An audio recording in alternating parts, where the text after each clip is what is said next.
बादशाह दरबारे एक बुजुर्ग আসতো डेली ऐसे ही एलानी करतो जालिम को जुल्म करने दो जुलूम ही उसको ले डूबेगा আর বাদশাহ ওকে উপটুকন দিতেন প্রতিদিন কিছু না কিছু দিয়া বিদায় করতেন কিন্তু মন্ত্রীর ভালো লাগতো না যে এক কাহিনী এক ক্যাসেট শুনতে শুনতে বছরের পর বছর পার হয়ে গেল আর বাদশাহ ওরে ডেলি দিতেছে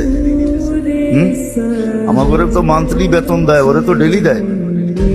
যখন যা মনে চায় উঠায় দিয়া দেয় তো বাদশাহ মন্ত্রীর মনের ভিতরে ফন্দি আটছে এটা বন্ধ করতে হবে বাদশারে কান পড়া দিছে যে লোকটাকে এত সবিহা করেন আপনি এত ইজ্জত সম্মান করেন